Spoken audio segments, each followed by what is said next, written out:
صديقي كالعادة كده قبل ما ابدأ في اي حاجة قول لا اله الا الله وصلي على النبي. اللهم صل وسلم وزد وبارك على سيدنا محمد. وبتمنى منكم يا جماعة دعم جامد جدا باللايكات على الفيديو ده، وبشكركم جدا. بشكر اي حد الفيديو اللي فات حط لايك على المقطع او كتب تعليق كويس، حاجة بتفرق معايا معنويا جدا. فبشكركم جدا جدا على دعمكم وعلى تقديركم ليا. تهديد واضح وصريح من محرز لكل فرق دوري روشن، هنعرف قال ايه بالظبط، واستبعاد ديمارال من كلاسيكو الهلال وهنعرف السبب، وكريم بنزيما بيغيب عن الاتحاد من جديد بعد مباراة النادي الاهلي. برضو هعرفكم التفاصيل. الفيديو بتاعنا ده مهم، في اخبار كتير لازم تتقال وكلام كتير لازم يتوضح، فتابع معايا للنهاية كالعادة. صل على النبي، ولو مش مشترك اشترك، عاوزين نوصل 28,000 مشترك. وبسم الله يلا بينا نبدأ.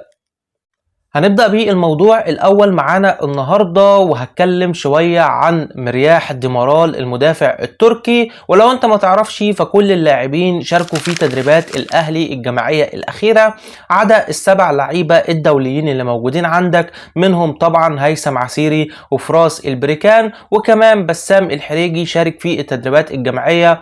الشخص الوحيد اللي ما شاركش في أي تدريبات منهم وهو ديمارال، اللي كان متواجد في العيادة عشان بيعمل تدريبات انفرادية وتدريبات مكثفة محددها للجهاز اللياقي والطبي جوه النادي الأهلي.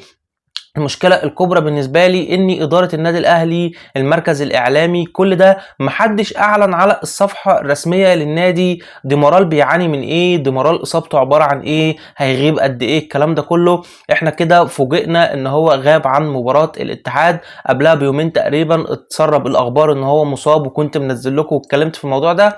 ففي مشكلة كبيرة دلوقتي في المركز الاعلامي ان هو مش بيعرف الناس ديمارال هيغيب قد ايه او من الكلام ده كله. طبعا لسه قدامنا فترة توقف يمكن 14 يوم، ولكن بنسبة كبيرة احتمال ما نشوفش ديمارال قدام الهلال في الكلاسيكو اللي جاي. ديمارال طبعا في قدامنا ماتش الجولة اللي جاية قدام الوحدة، وبعد كده مباراة الهلال. طبعا ديمارال مهدد اللي هو ما ينضمش للمنتخب التركي بسبب الإصابة العضلية اللي هي عنده ومغيباه عن مباراة الاتحاد. فلحد دلوقتي ما اقدرش اقول لك اني ديمارال هيلعب قدام الوحدة او هيلعب قدام الهلال. لحد دلوقتي هو بالنسبة للكل هو غايب عن المباراتين دول. هتقول لي غيابه عن مباراة الهلال هيكون مؤثر؟ هقول لك لا خالص. عبد الباسط هندي قدام الاتحاد عمل مباراة كبيرة واهم مباراة يمكن في تاريخه مع النادي الاهلي، وقلت لكم قبلها بكام يوم لما اتكلمنا عن الموضوع، قلت لكم عبد الباسط هندي مجتهد بيطور من نفسه وبيثبت حاجة لنفسه وعايز يفضل يبقى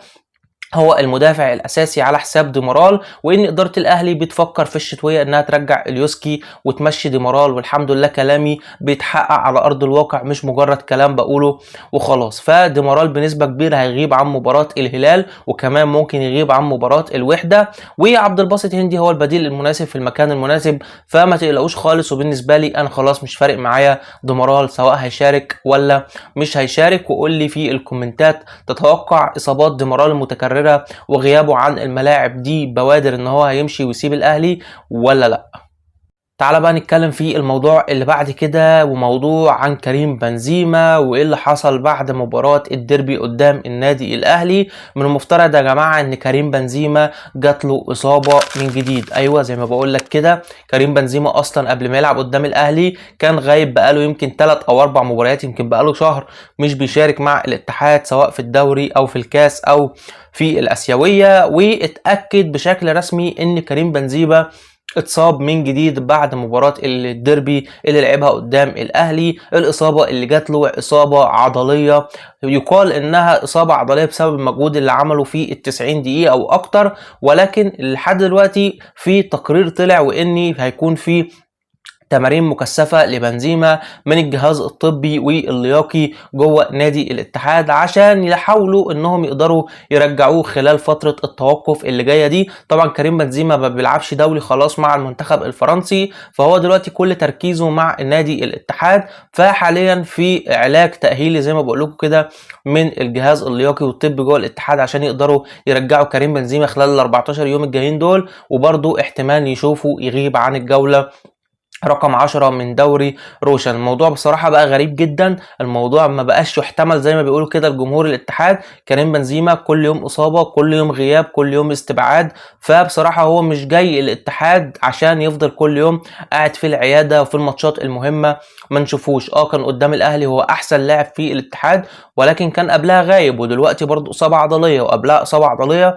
ففي مشكلة كبيرة، يا إما مشكلة من كريم بنزيما يا إما الجهاز الطبي جوه نادي الاتحاد. فلازم يعالجوا المشكله دي بسرعه، لان جمهور الاتحاد خلاص زي ما بيقولوا كده صبره هينفد. خسارات خسارات قدام الفرق الكبيره، نزول في ترتيب الجدول، مفيش لعيبه تعتمد عليها، كل لعيبتك مصابه. فالجمهور هيعمل ثوره كبيره على الاداره في الفتره اللي جايه لو المواضيع دي فضلت تتكرر كتير. طبعا كل شيء قضاء وقدر زي ما بيقولوا، ولكن برضو طريقه التدريب والحاجات دي كلها هي اللي بتسبب المشاكل العضليه. اللاعب لعب 90 دقيقه واكتر من 90 دقيقه عشان كده جاله مشكله عضليه، ولكن لو هو متاسس صح مش هيحصل له كده. فده كده يا جماعه موضوع كريم بنزيما باختصار. طبعا في ناس كتير مش هتتكلم عن الاصابه، ولكن ده خبر رسمي واتاكدوا منه بنفسكم لو مش مصدقين.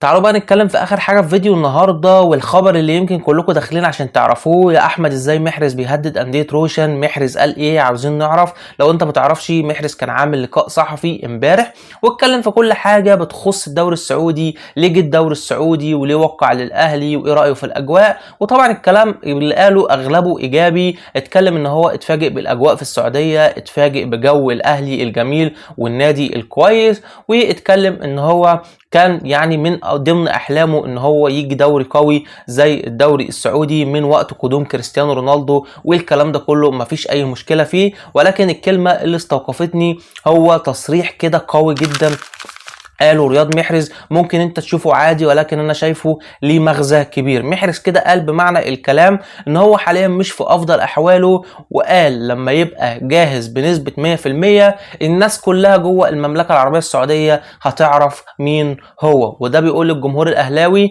ان محرز لسه مش 100%، ان محرز تهديفه قليل عشان هو مش 100%، مساهماته مش كبيرة عشان هو لسه 100 مش 100%.